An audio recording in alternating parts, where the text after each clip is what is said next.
All right, here's a brief video. I think this is important. Hey, everyone. I'll just send a brief message to the European community as a citizen from Bosnia and Herzegovina. So I want to emphasize that I'm a Bosniak Muslim. Okay, I practice my faith, but I also have a very philosophical kind of view of the world. And I think it's important to express that since we are getting a lot of help from the European countries, that there is an opportunity for Europe to explore a democratic kind of Bosniak Muslim community. The one thing that we have as an advantage is that we're very moderate. We emphasize moderacy in life. Moderation is probably one of the hallmarks of at least a traditional Bosniak. In terms of people who are not that traditional, which are the majority of the country, nowadays, the one thing that we have to offer, I think, to the world is an opportunity to create some kind of international or European diversity because Bosnia and Herzegovina has been a ground for creating different cultures. Unfortunately, yes, affected by wars. However, as long as there is some resonance and continuity of building good relations between the three major nationalities here, Bosniak, Serbs, and Croats, there is hope. Okay, so building strong connections between these three identities, and then uh, basically taking on the different uh, approaches, or rather the different cultures that might want to have an interest in this country, is something that I think can improve the country. So it's better for us not to beg for help. We don't need to beg for help. We are an independent country. We have enough on our own to sustain ourselves, to live. But I think that since we are that kind of spot that has been affected by beauty, but also by a lot of struggle, a lot of conflict between people, and wars, that a good reason to focus on Bosnia is so that future wars can be prevented.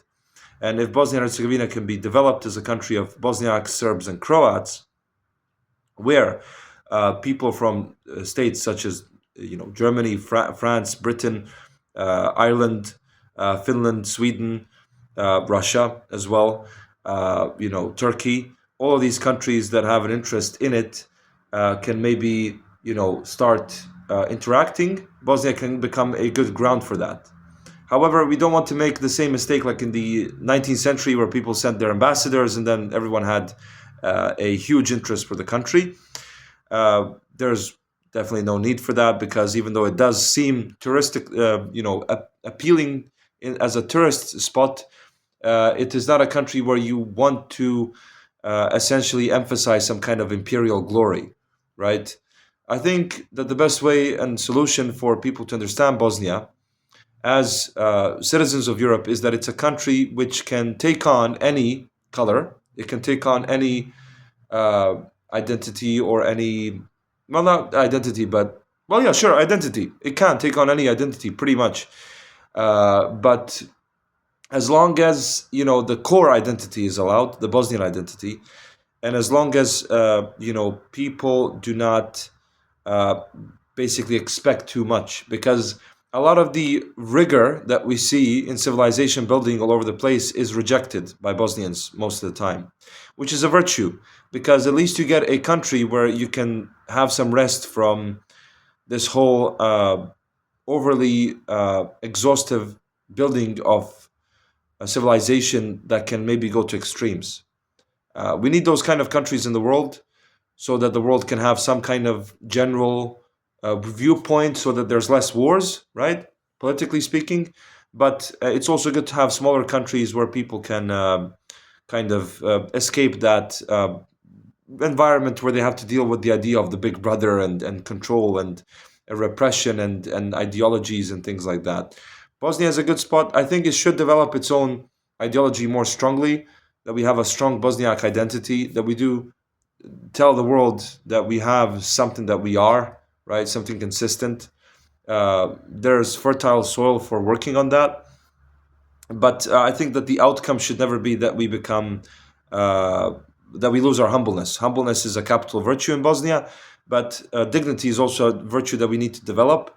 However, I do think that if we do develop it, then it will be an opportunity for you know us to be an exemplar country for the world and for Europe, right? As long as the Bosniak Serbs and Croats have an agreement on keeping the country in it intact and not splitting it off.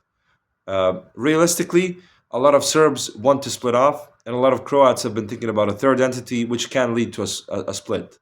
However, this is not healthy for the sake of the historical, you know, consistency, and also it's not healthy because um, even if you don't see historical consistency, which would be basically inaccurate scientifically or academically speaking, with the current territory, you could cause more trouble by partitioning it, where people from Serbia and Croatia would conflict. So Bosnia is a useful ground to keep away any potential conflicts between the Serbs and Croats, realistically speaking.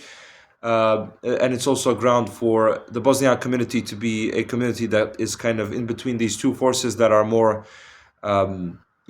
inclined towards uh, maybe not expansion, but dominance or prevalence within this region of the world. So it's a good balancing force, Bosnia and Herzegovina, and as long as it's supported, I think there will people will see the reason why this is important. Okay, but when we abandon it, then all of these problems that people might want to ignore will emerge again, over and over and over again throughout history. Okay, yeah, that pretty much sums it up. So yeah, take care. Have a good one.